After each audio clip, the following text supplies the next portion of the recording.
Hi, everybody. We're now in our ongoing dose of hopefully Chassidic inspiration, or hopefully inspiration. It definitely is Chassidut. Okay. We are in the middle of chapter 4 in this piece, Ma'amar Heichotzu, and we'll just back up just slightly in order to review just the last few lines that we started in chapter 4.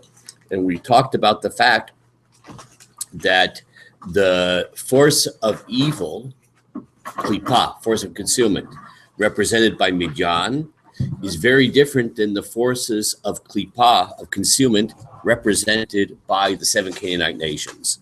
The 7 Canaanite nations represent the evil spin, perhaps we could say, the evil spin on the 7 lower sphirot, the ones associated with emotions, each one with its individual character, whereas the klipa of midyan represents not a specific identity, a specific negative expression of one of the 7 lower sphirot, but rather it represents the force of division, of divisiveness per se.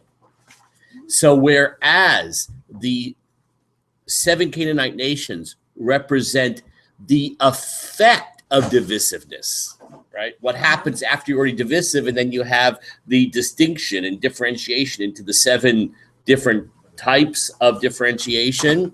Midyan represents differentiation and divisiveness per se, the most primal movement towards divisiveness. Okay, so we're now in the middle of the 4th chapter, and if you're following along in the English, so it's the 3rd paragraph where it says, at times this hatred settles on a specific point. And in Hebrew, it's about where the first word line is shehu soneh oto, and it's the right through the halfway through that sentence where there's a period, and it says ulefamim. Ulefamim yesh bazeh gam kein ez pratim. Now, occasionally the force of midyan will express itself in certain specific details. What do we mean by that? You see, when a Canaanite nation force feels hostile towards some other force, it presents it in a very specific and defined way. I hate you because whatever. X. I thought it was Sinat. Okay, no, midyan is sinat chinam. Yeah. No, I'm talking about the Canaanite nations right now. Oh, I'm sorry. Yeah, the 7 lower attributes, right? Okay, so sometimes midyan will express itself in a very specific way, right? As if it were the way a Canaanite attribute would be. I hate you because of X. But he says the following: that in fact, that's only an afterthought, as it were. First came the raw hostility, and then came the justification. This is, you see, I want you, everybody, kind of, as we're learning these Kabbalistic ideas, to think of how this plays itself out in our own personalities, right? Because sometimes we actually do, as we've explained in the past, right? If you're vying for a certain position in a company, right, and somebody's a competitor, right? So there can be a certain hostility. It's not that you hate the person and then, right? It's that they represent something that you feel threatened by because it's some kind of other attribute and you're competing, okay? But that's not what's going on here. What's going on here is I hate everybody, but I want to, in my brain, justify it. So I'll make up a reason. That's what midyan is about. When a Midyanite impulse within us comes up with an explanation of why we can't stand somebody, we have to think in our brain, is this really just because I hate everybody and I'm thinking of a reason? Or is it because there's actually some kind of, you represent chesed and I represent gvura in a bad sense, okay? The individual rationalizations, they're not the real result in a Midianite mode of this hatred. It's just that you find some excuse. It's not authentic. It is not sincere. You think it's sincere. We fool ourselves.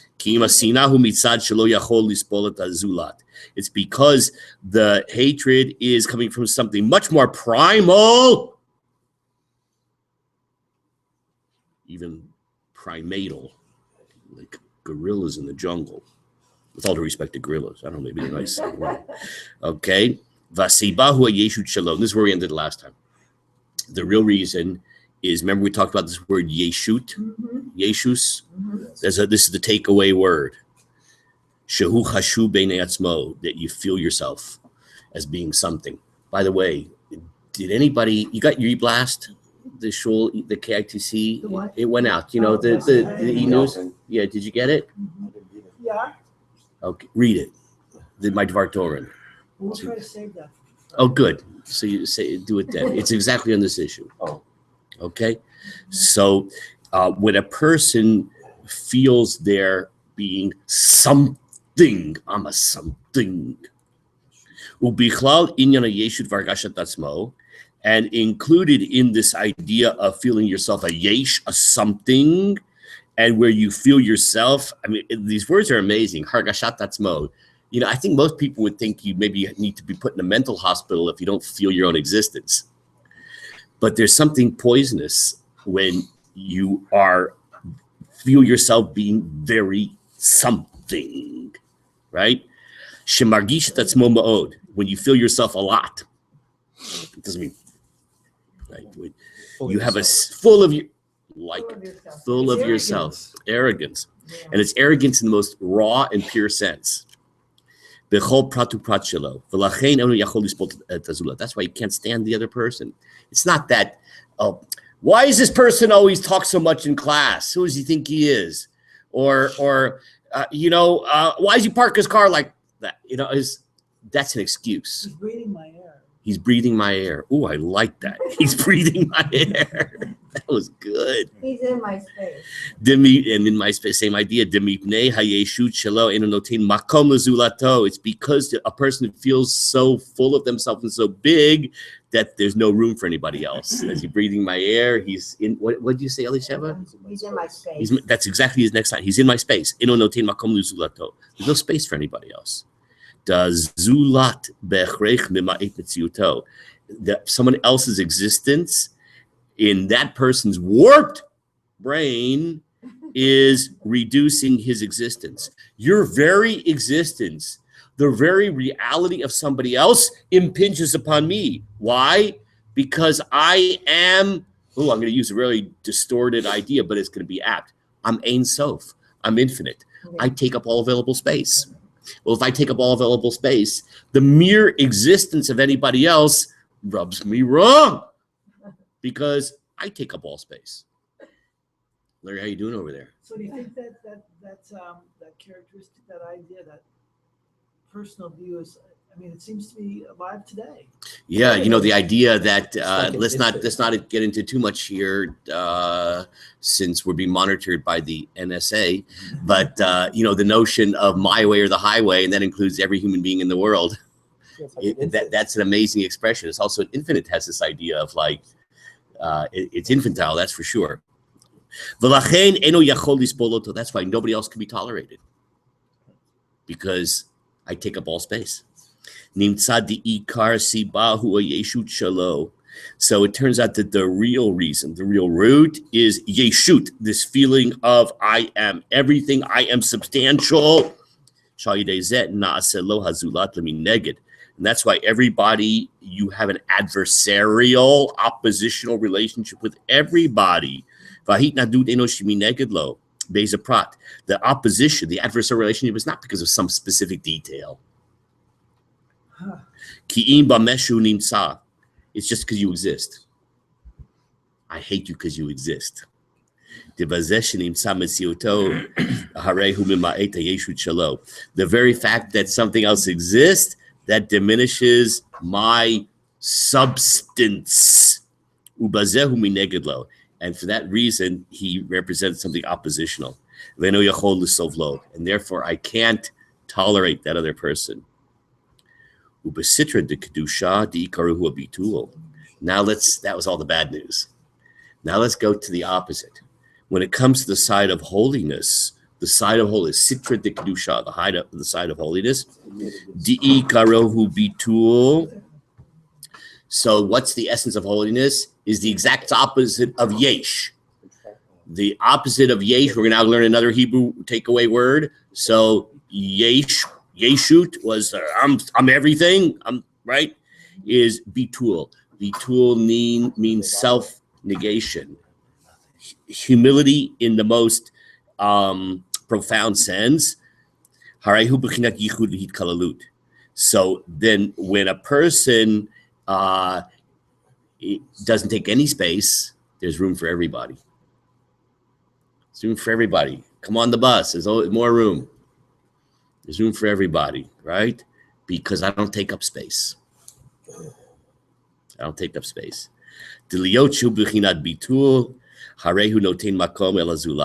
When a person has that posture of they don't take up space, yeshut, they don't have the sense of yeshut, shemargishat atzmo, that phrase he used here, that he feels a substance, then there's room for everybody. Everybody's welcome to the table. There's plenty of room for everybody. And if everybody has that attitude, then there's more room and more room and more room.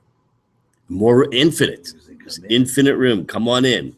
Vinyan mashinotein makom hainu shu mekabelat azulat mitachedimo. And therefore, a person can be receptive and accepting and unite with the person. Nimsa. And harmonious. Yes, indeed. So just as a summary, so when it comes to sitra achra, the other side, as opposed to the side of holiness. So in the other side, the side of unholiness, there's no room for anybody else. And everything is oppositional. Just by mere fact that somebody else exists. This is the ultimate primal reason of divisiveness. Right? It's not anything specific about somebody else. There's no room for you. Now the opposite, the good news, when we're operating from the vantage point of humility, where I don't feel my own substance, where I don't take up all space. There's room for everybody else. That one receives him and unites with the other. Okay, so that's the end of chapter 4. Chapter 5, everybody ready? Mm-hmm. Now we're going to get more Kabbalistic, more deep. Okay, so this is now the chapter Hey in the Hebrew. Chapter Hey, which is the bottom of that same page, and chapter 5, if you're following along in the English. By the way, this is all. I sent the link. I think it would be good to, if you, I don't know if you have printers at home, kind of bring, like you bring your bag lunch, bring your own Torah. That would be good. Okay. Ubazeh yuvan ma deklipat midyan hu mineged l'sfirat hachokma. Ready for deeper now into the anatomy of the sfirot, how this is working. You know what the opposite of midyan is? Is in the sfirot, it's the sfira of chokhmah, right? Chokhmah, like Chabad, the first letter of the word Chabad is chokhmah, okay? Now, we've talked about this in the past. Chokhmah is the first of the 3 steps of the intellectual process. Chokhmah, Bina, and Da'at, okay? So, and remember, the term I like to use, even though it's not really accurate, but it's hard to come up with an English word. I like to use the word intuition. That it's kind of a part of the intellectual process that is so genuine and so real that you haven't put it into words yet. And of course, the irony is that if someone says to you, "Do you get it?" Yeah, but I can't explain it to you. Then we just discount. It's not even a thought. It's a pre-thought. Yeah. It's a pre-thought. So, and being a pre-thought, it's actually more genuine because, as we've talked about many times in the past, language actually, at the end of the day, is artificial. Language is an artificial kind of straitjacket that you kind of try to convey reality into. Of awe, but keep people on. Good. It's something which is, I think there's a good word, incoherent. I think that's an English word. Like it's so raw, and like I like Larry's example, sense of awe. You're in Yosemite and you see this El Capitan or whatever, and you just have a sense of awe, right? It's not even being filtered in any kind of specific, language. It's just awe. As a matter of fact, that's a good lead into the word we're going to be using in a second. So that's chokhmah. Okay. Eat more or. So he's going to quote a book, a Kabbalistic book, and this book says the following. Now remember that Midyan and chokhmah, this is our new level of analysis now, are opposite each other. Midyan and chokhmah. Okay. So in this Kabbalistic book called Ma'orei Or, it says the following. When it under the letter Mem, V'zelo shono Midyan nikra haklipa lekabel Abba. Now, this is a very Kabbalistic idea here. I saw the English translation did a fast one on you. In the English translation, so it tried to make it easier. This is very, by the way, a beautiful English. I really like this English translation.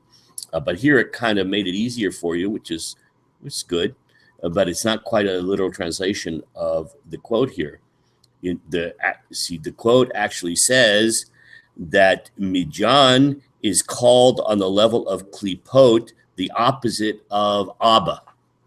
What's Abba mean? Father. Father. That's what it says. If you look in the English, what does it say?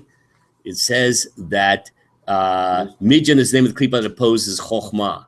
Actually, it doesn't say that in the Hebrew. It says it opposes Abba. Okay, but it's okay. It's not so hard.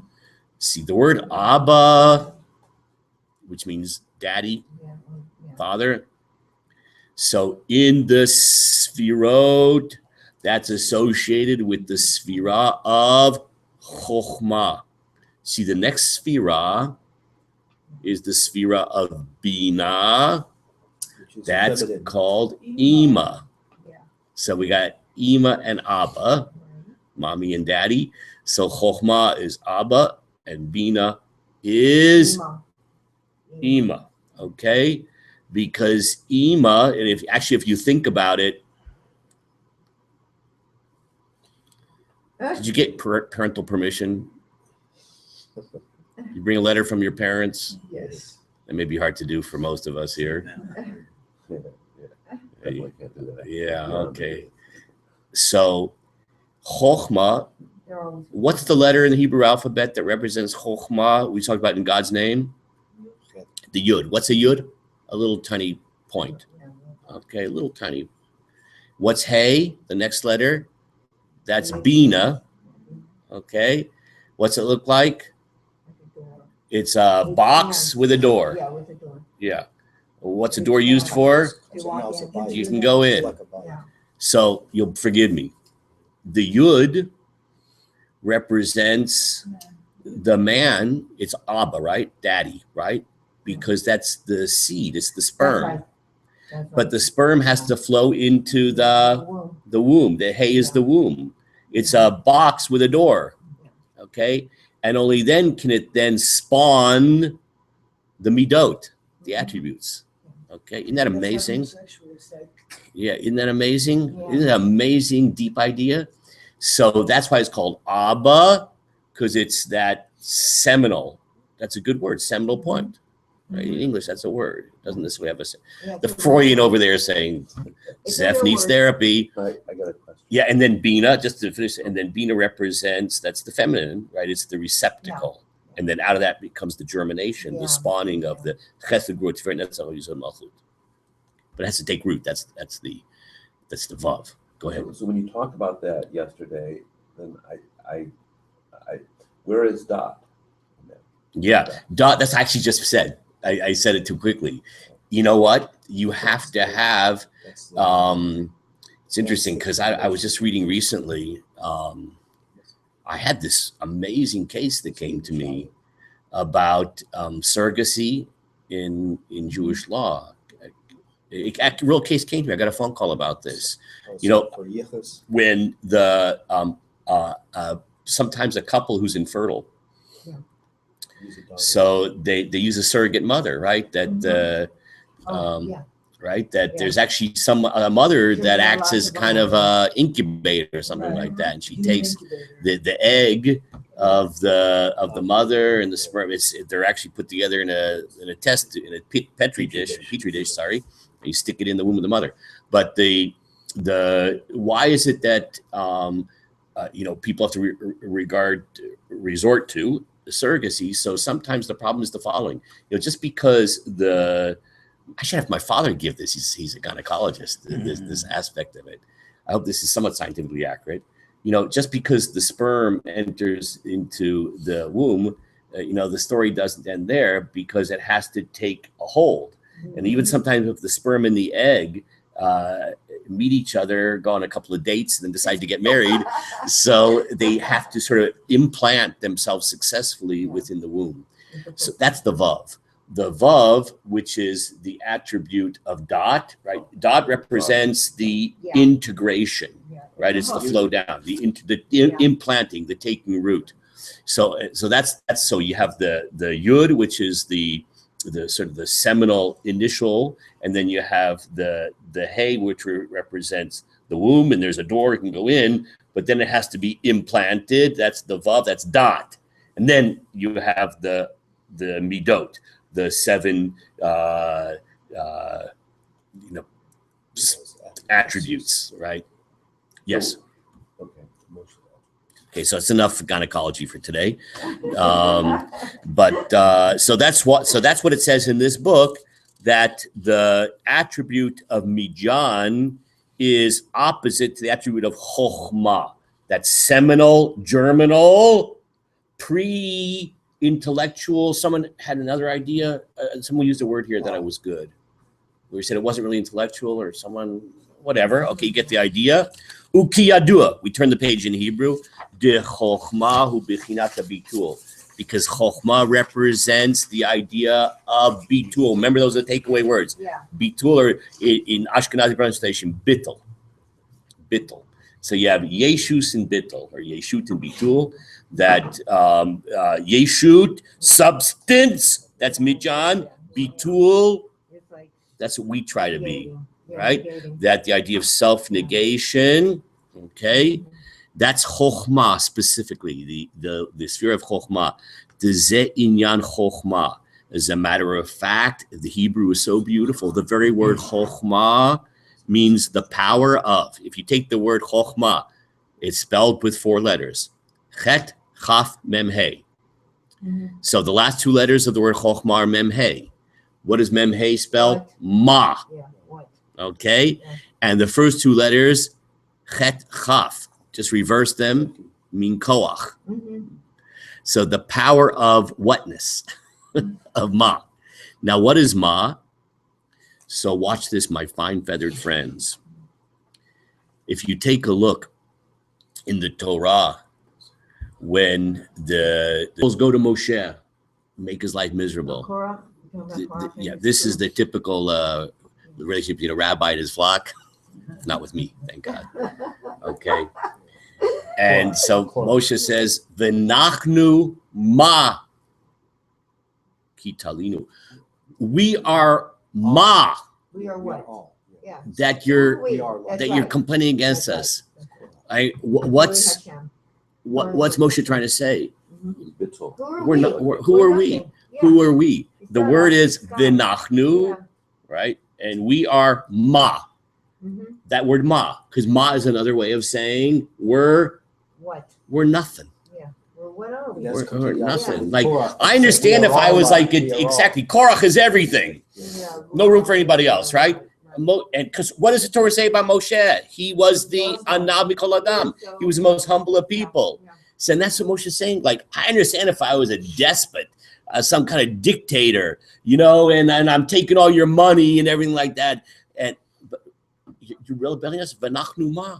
We're ma. Okay, so that's what he's saying here. The word koach ma, that's chokhmah.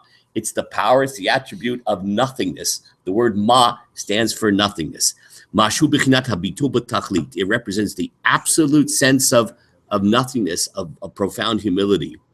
Okay, we'll have to pause right on that note, and we will continue be'ezrat Hashem Yes. on Tuesday. Do not forget anything we said today, Okay, because we're continuing next week. There'll be a few days until we continue. so much. Okay, have a great week. Have a great week of bitul, of nothingness. Have a nothingness week. Okay, the rest of the week. Bye bye, everybody.